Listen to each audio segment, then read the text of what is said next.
بسم اللہ الرحمن الرحیم۔ اعوذ باللہ من الشیطان اللعین الرجیم، بسم اللہ الرحمن الرحیم۔ نحمده ونصلی علی رسولہ الکریم وآلہ الاطہار۔ عزیز طلاب اکرام، کتاب توضیح المسائل کے اسباق ہم مسلسل پڑھ رہے ہیں، جن اسباق میں سے آج ہم سبق نمبر 144 شروع کر رہے ہیں کہ جس کا عنوان گزشتہ چند اسباق کی طرح ضامن ہونے کے احکام ہے، اور یہ اس عنوان کا آخری درس ہے کہ جس میں ہم ضامن ہونے کے احکام پڑھیں گے۔ اس سے پہلے ہم اس کی تعریف، شرائط اور کچھ مسائل وغیرہ پڑھ کر آئے ہیں۔ آج اختتامی جو مسائل ہیں وہ پڑھ کے اس عنوان کا اختتام کریں گے۔ تو آئیے شروع کرتے ہیں۔ مسئلہ نمبر 2282۔ اگر قرض دینے والا اپنا قرض ضامن کو بخش دے تو ضامن مقروض سے کوئی چیز نہیں لے سکتا۔ کہے گا اگر قرض دینے والا جو شخص ہے وہ ضامن کو قرض بخش دیتا ہے، مثلا درمیان میں کوئی ضامن پڑا اور قرض خواہ جو ہے اسے وہ قرضے کی رقم بخش دے، تو اب ضامن جو ہے جس کا ضامن پڑا ہے، جس کا ضامن بنا ہے، جو اصلی مقروض ہے، اس سے کوئی چیز نہیں لے سکتا۔ اور اگر وہ قرضے کی کچھ مقدار اسے بخش دے تو وہ مقروض سے اس مقدار کا مطالبہ نہیں کر سکتا۔ مثلا اگر ضامن جو ہے جس قرضے کا ضامن بنا ہے، جس قرضے کے لیے اس نے ذمہ داری لی ہے، اگر اس میں سے کچھ مقدار قرض خواہ اسے بخش دے، مثلا 10,000 روپیہ ہے، 2,000 روپے اس نے بخش دیے، تو اب ان 2,000 کا مقروض اصلی سے ضامن مطالبہ نہیں کر سکتا۔ ایسا نہیں کہہ سکتا کہ مجھے 10,000، میں نے تو اسے 8,000 دیے ہیں لیکن مجھے 10,000 مکمل دے دو، ایسا نہیں کر سکتا۔ اچھا کہتے ہیں لیکن اگر ان سب کو یا کچھ مقدار ہبہ کرے، یا خمس یا زکوٰۃ یا صدقات یا ان جیسے باب سے اسے حساب کرے تو ضامن مقروض سے مطالبہ کر سکتا ہے۔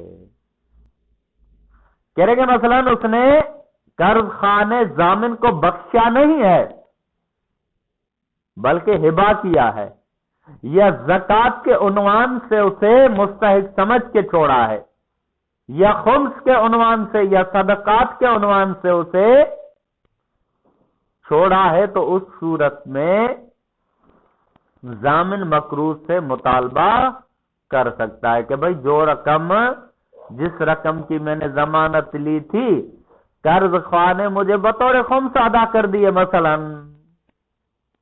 اب جو میں تمہارا ضامن بنا تھا وہ مقدار مجھے واپس کرو، اس طرح سے مطالبہ کر سکتا ہے۔ تو اس مسئلے میں تقریباً 3 صورتیں بنتی ہے، ان میں سے ایک صورت میں ضامن مطالبہ کر سکتا ہے، 2 صورتوں میں ضامن مطالبہ نہیں کر سکتا۔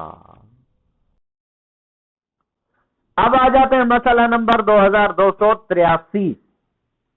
اگر کوئی شخص کسی کا قرضہ ادا کرنے کے لیے ضامن بن جائے تو پھر وہ ضامن ہونے سے مکر نہیں سکتا۔ کہیں گے مثلا زید بکر کا ضامن بن گیا. اب ضامن بن گیا, ضامن بننے کے بعد بکر تو آزاد ہے.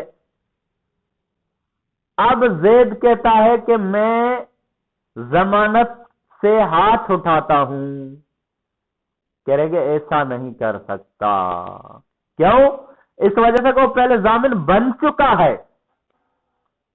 ایک دفعہ وہ ضامن بن چکا ہے. جب ضامن بن چکا ہے تو اب گویا کہ وہ خود مقروض ہو چکا ہے اور وہ قرضے سے ہاتھ نہیں اٹھا سکتا. اب آ جاتے ہیں مسئلہ نمبر 2284.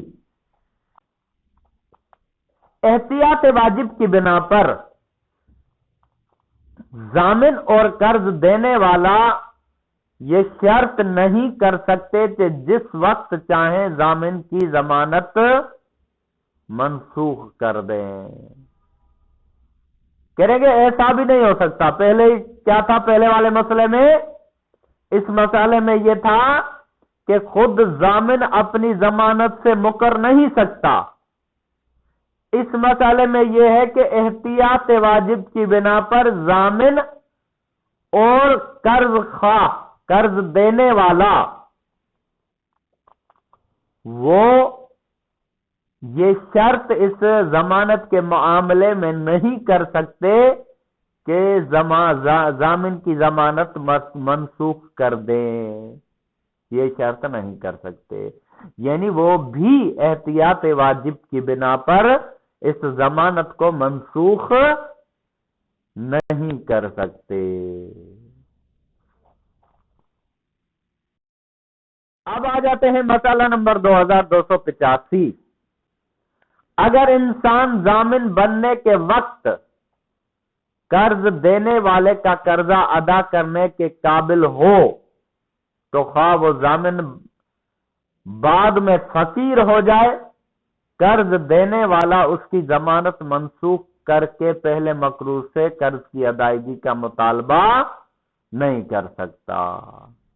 کہیں گے مثلا بکر مقروض ہے کسی کا, زید اس کا ضامن بن رہا ہے.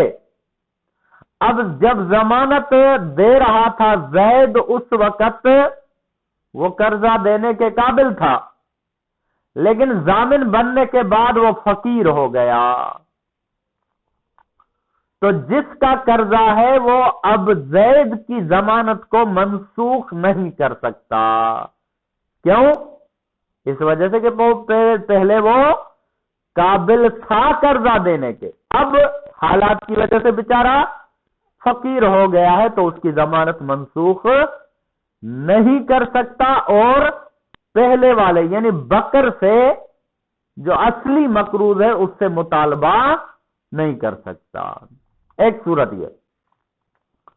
دوسری صورت یہ کہ اسی طرح اگر ضمانت دیتے وقت ضامن قرض ادا کرنے پر قادر نہ ہو, لیکن قرض دینے والا یہ بات جانتے ہوئے اس کے ضامن بننے پر راضی ہو جائے,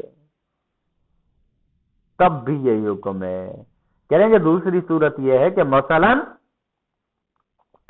بکر کا ضامن بنا زید. اب جب زید ضامن بن رہا تھا تو جو قرضہ دینے والا تھا اسے پتا تھا کہ یہ قرضہ دینے پر قادر نہیں ہے, پھر بھی اس کی ضمانت پر وہ راضی ہو گیا. زید کی ضمانت پر پھر بھی وہ راضی ہو گیا, حالانکہ اسے پتا تھا کہ یہ قرضہ دینے کے قابل نہیں ہے. تو اس صورت میں بھی ضمانت کو, قرض دینے والا ضمانت کو منسوخ کرنے کا حق نہیں رکھتا, اور نہ ہی مقروض اصلی یعنی بکر جو ہے اس کا اس سے قرضے کا مطالبہ بھی نہیں کر سکتا. اب آ جاتے ہیں مسئلہ نمبر 2286. اگر انسان ضامن بننے کے وقت قرض دینے والا قرضہ ادا کرنے پر قادر نہ ہو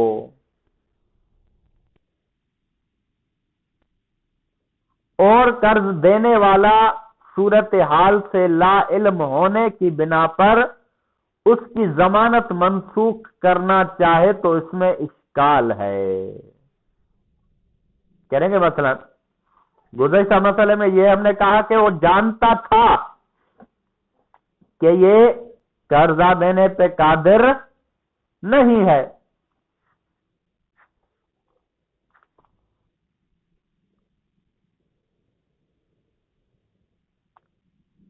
اب اس صورت میں کہتے ہیں کہ ضامن بننے والا جو ہے وہ قرضہ دینے والے کا قرضہ ادا کرنے پر قادر نہ تھا، لیکن اس صورت حال سے قرضہ دینے والا جو ہے وہ واقف نہیں تھا، لا علم تھا.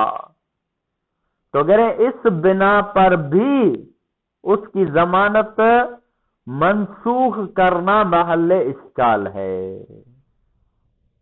یعنی اگرچہ وہ نہیں جانتا تھا کہ یہ قرضہ دینے پر قادر نہیں ہے، پھر بھی اس ضمانت کو منسوخ کرنا اشکال ہے، خصوصاً اس صورت میں جبکہ قرض دینے والے کے اس امر کی جانب متوجہ ہونے سے پہلے ضامن قرضے کی ادائیگی پر قادر ہو جائے.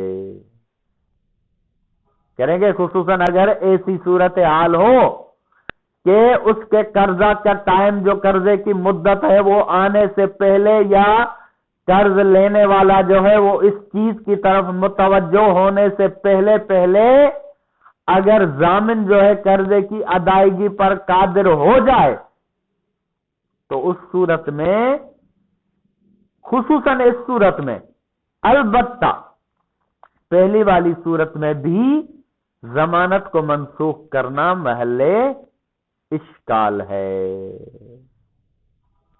یہ آخری درس تھا ضمانت کے اعتبار سے. آگے کے درس میں ہم دوسرے عنوان کے ساتھ سبق شروع کریں گے. وصلی اللہ علیہ وآلہ وسلم.